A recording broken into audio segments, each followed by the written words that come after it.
Hi there, Danny here. I look a little bit like an Indian runner this morning because it's hot out here and I got my headband on.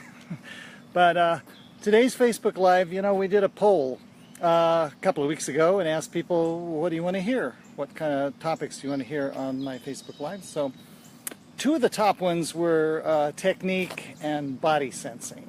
Okay, so I'm going to do one today that kind of covers both. There'll be anytime I teach technique, it's all about body sensing anyway. So we're going to cover two birds with one stone. And what I've been doing this morning is I set my metronome when I took off, and I have it beating at 180 strides per minute. Now, one thing I highly recommend if you want to get really good technique is to get into the metronome. It's really, for chi running, there's almost no other way to really improve your running in a significant way. The metronome keeps you honest. Okay, we suggest you go between 170 and 180 strides per minute, which I still stick by. There are certain times when you might drop slower or go faster than that. Those times are you drop below your normal cadence when you are going up a really steep uphill or going down a really steep downhill, or when you're sprinting, or when you get over 70. You can drop your cadence. Outside of that, keep it steady, always steady, no matter what you're doing.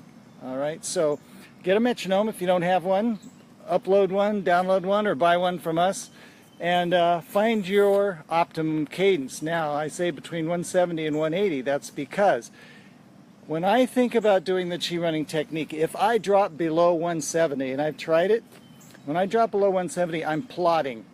I'm spending too much time in my support stance. My legs are swinging so slow that even to me, there is no way I can be doing the chi running technique, which is leaning, moving your dantian ahead of your feet and really throwing yourself into a nice forward fall. There's no way when your cadence is that slow that you can actually run correctly. Okay, so I suggest for everybody, I don't care who you are, if you can get it up over 170 at least, you're on the way. If you're shorter like me, get it up to 180 and you'll be golden. Okay, so the idea, when I've seen people run with the metronome who've never run with one before, if their cadence is too slow and I have them pick it up, all of a sudden they're bending their knees, their stride is shorter, it makes it easier for them to lean. So keep rhythmical, and you should, once you start with the metronome, here's the exercise that I did today. I started my metronome, took off running, my warm-up, I did it to the metronome. My whole intention throughout this run today was to not miss a single beat. Okay, so I'm matching my stride to my metronome, trying never to lapse, never to go too fast or too slow for what the metronome is beeping at. That means whether I'm not on any really steep hills, so that means whether I'm running faster or slower or uphill or downhill, that metronome stays the same. What this does in terms of body sensing is what I want you to try to do is run with the metronome going and just feel in your body what needs to happen in order for you to run faster at exactly the same beat, the same cadence, okay? You will notice that your stride has to get longer. You'll notice that you have to use your whole body to run with. You have to bend your knees a little bit so those legs come back sooner. When you're running down a faster kind of downhill section, you'll need to stretch it out a little bit. So when you go uphill, you need to pull your stride back in some, okay, so that you go to a smaller gear. But the metronome keeps you totally honest with, changing your stride length constantly throughout your run and really adapting to your environment, whether it's up or down or whatever you're doing. It really forces you to adapt. So I want you to be forced to adapt, and I want you to body sense the changes that go on in order for you to do that. Okay, so that's the lesson for today. And what I'm gonna do is I'm gonna start my metronome, and I'm going to turn the camera around, and so you can hear that, right? There's my metronome beeping away. I've got it set on 60 because I run at 180. And so when I'm going to run right foot, left foot, right 2 3, left 2 3, right 2 3, left 2 3.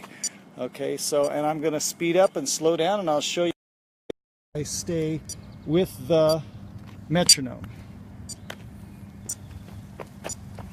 Left, right, left, right, left, right, left, right, left, right.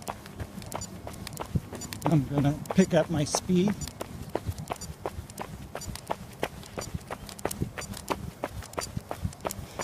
I'm going down a hill now.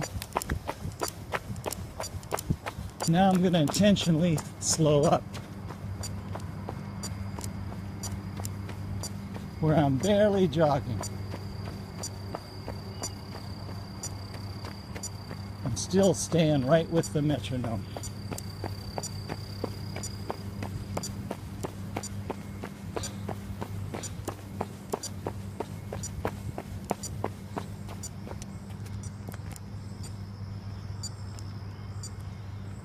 So there you go. It's pretty easy to do, but it takes a lot of focus. Okay?